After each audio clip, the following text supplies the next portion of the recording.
Bonjour, donc cette capsule vidéo permettra de voir comment concevoir les étapes d'apprentissage. Donc si je reviens à la procédure de planification du cours, la première étape, vous avez interprété l'objectif ministériel. Ensuite, vous avez interprété les objectifs d'apprentissage. Et vous avez conçu la performance finale attendue ou l'évaluation terminale. Donc, nous sommes rendus à l'étape 5, ici, planifier les étapes d'apprentissage, qui est une des étapes importantes. Donc, on se retrouve avec la situation suivante, et je vous donne un exemple. On a regardé au début quels sont les objectifs d'apprentissage du cours. Donc, supposons qu'on se retrouve dans un cours de pédagogie, de planification, et que nous avons les 5 objectifs d'apprentissage suivants. Reconnaître les bases de l'approche par compétences, interpréter un plan cadre, interpréter un plan de formation, produire un plan de leçon et produire un plan de cours. La performance finale attendue, la PFA, de ce cours est produire un plan de cours à partir d'une compétence ministérielle, d'un plan cadre d'un collège et d'une PIEA de ce même collège. Donc, le défi de l'élaboration ou de la conception des étapes d'apprentissage est de permettre de faire une progression dans l'apprentissage du contenu pour amener l'étudiant à être en mesure, à la fin, de faire sa PFA, donc produire un plan de cours à partir d'une compétence ministérielle, d'un plan cadre d'un collège, et etc. Ainsi, on regarde nos objectifs d'apprentissage et on se demande par quoi commencer. Ici, selon moi, la première étape devrait être, et les objectifs d'apprentissage, qu'est-ce qui est bien important, autre point, ils ne sont pas nécessairement dans l'ordre. Là, ici, ça se peut que ça soit dans l'ordre, mais ça ne veut pas dire que vos objectifs d'apprentissage, comme ils sont dans votre plan cadre, qui sont de manière séquentielle, qui sont déjà placés dans le bon ordre. C'est à vous de voir quel est l'ordre qui est le plus approprié. Donc, selon moi, on devrait commencer par l'apprentissage de l'approche par compétences. Ça devrait être cet objectif d'apprentissage qu'on devrait retrouver en premier. Donc, ce sera notre premier objectif d'apprentissage qu'on va essayer d'atteindre. Et l'étape d'apprentissage, on pourrait l'appeler l'approche par compétences.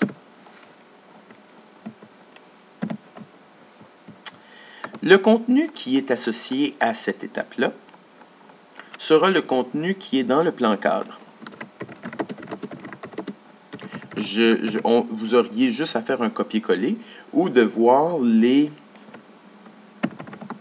le contenu que vous jugez qui est le plus approprié pour cet objectif d'apprentissage. La durée, selon moi, 3 semaines sur 15 serait suffisante. Et, qu'est-ce qui est bien important, c'est de faire une évaluation finale de cette étape.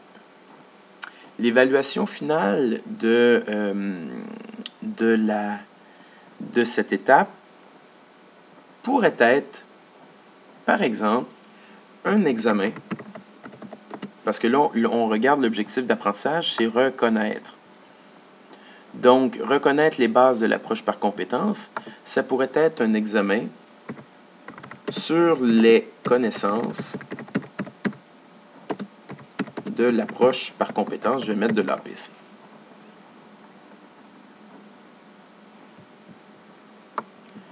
Ensuite, ma deuxième étape consisterait à faire l'interprétation du plan cadre et du plan de formation. Je crois que de manière logique, si on prend un plan de formation, on s'était donné comme définition que le plan de formation contenait les compétences ministérielles, la grille de cours, ainsi que tous les plans cadres de chacun des cours du programme. Donc, je crois qu'on pourrait faire une deuxième étape d'apprentissage qui inclurait ces deux objectifs-là. Donc, on va prendre les deux objectifs. On va faire... Oups, on va faire copier, coller. On va enlever ceci. Et l'étape d'apprentissage, on pourrait l'appeler interprétation des différents documents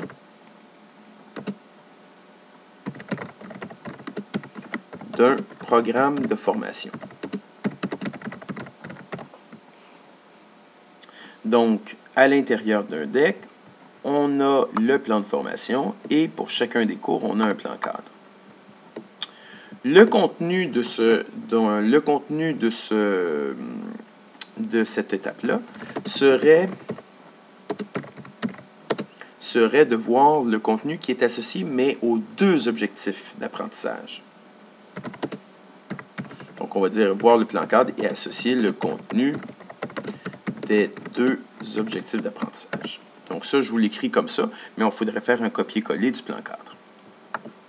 La durée de cette étape-là, je pense que c'est une durée quand même relativement importante, donc on pourrait faire 5 semaines.